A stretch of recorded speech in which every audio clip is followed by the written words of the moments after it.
Welcome back to all of my subscribers out there. Now today, I just got a video idea. Recently, you guys and me too, we've had A-level and GCSE results day, and on walking into the examination hall, I got reminded of something. During the exams, something absolutely horrifying had happened to me, and I wanted to share that with you. So it's time for another story time.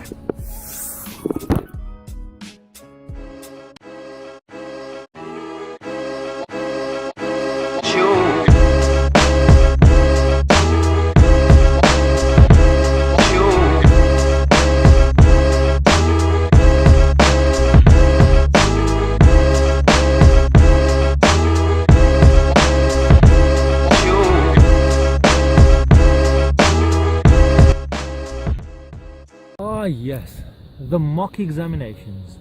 A time of happiness, a time of tears of sadness that is. I had just finished my chemistry exam, and after a short break, I was on my way to the next one.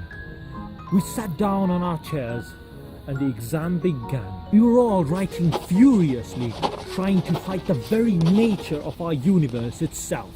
Time, while we wrote and were focused on our examination hall though, trouble was stirring. The place where we had put our bags, at the back of the room, was making a noise.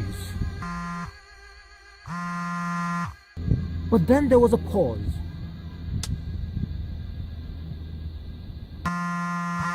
The examiner finally noticed the sound and decided to find out where it was coming from. So she decided to walk towards the back of the class, where the bags were, slowly. Well, at least she tried. I mean, she was wearing high heels, and as she walked across the marble floor, you could hear the click-clack, as if a horse is running down the road. I mean, seriously, who the heck wears high heels to an exam hall? Anyways, she walks to the back of the room. She reaches the bags, and for a moment, do you hear that? Pin, drop, silence. There was no noise coming anymore. But then all of a sudden, what the heck was that? The examiner panicked and started profusely lifting every bag, trying to find out which one was making the noise. But no longer was the noise going on. It had stopped again. So everyone just started writing their answers on their paper again. But the examiner, oh no. The examiner was adamant. She wasn't going to give up. Giving up is for the students, not for the teachers. She kept looking, and finally, the examiner decided which bag was making the noise.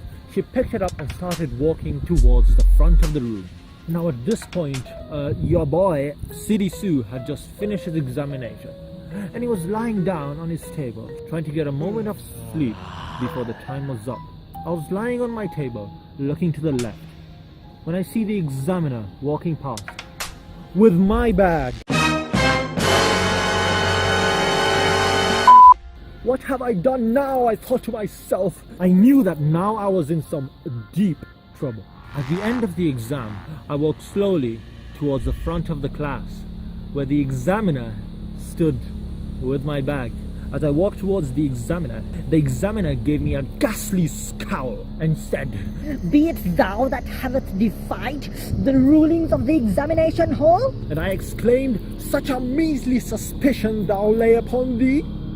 I hope I'm saying it right, because I have no idea how Shakespeare talks. I had definitely turned my phone off before I came into the examination hall, and I can guarantee that to you 100%. The examiner was shocked in disbelief that Saad, a measly student, would call the examiner a liar. How dare I? I'm sure it's your phone, Saad, said the examiner. At that exact moment, I grabbed my bag from the examiner, opened it up and pulled out my phone, and surprise, the phone was off. The examiner, in disagreement, said, "Your phone must have turned on for the alarm and then turned off again." Bruh, are you serious? It's not a robot, so it's not gonna turn on by itself. So yeah, the conversation ended there, and I walked away from the exam hall, feeling like a king.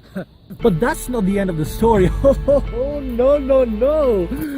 It doesn't end that quickly. This is story time with a twist. Like, oh, as in here's the twist. The next day we have another exam. What happens in this exam? I walk into the examination hall. I start writing my exam, and all of a sudden the same buzzing It goes off again. But this time, the examiner walks back towards the bags. She picks up the bag, and there it is, my phone, and the phone is still buzzing. This time I am caught. I cannot escape. After the exam, I go to the examiner, and all I can do is just smile. This was a different examiner, so she didn't know what happened the day before.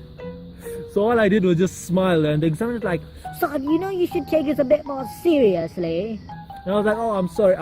After that, I actually found out that my phone does turn on just for the alarm. I don't know what the heck sort of a phone is that.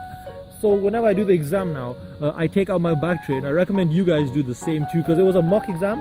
I got off easy, but if it was an actual exam, that could have been a massive problem. So thank you to the examiner for not getting me in trouble. So everyone, hope you did enjoy that video. That was a very interesting story that I just told you guys. Follow me on Instagram, by the way. I've recently started getting into Instagram. It's at TheRealSiddy. It'll be in the description. Follow me on Twitter, Siddy_Sue. Oh, and check out the last video. I did a video which I worked on about a month for, and a special guest in that. Whoa, it's a real bear. I worked on a little bit of CGI, and we got the Terminator. So if you do want to check that video, it's right over there. Just click it. It's just for you.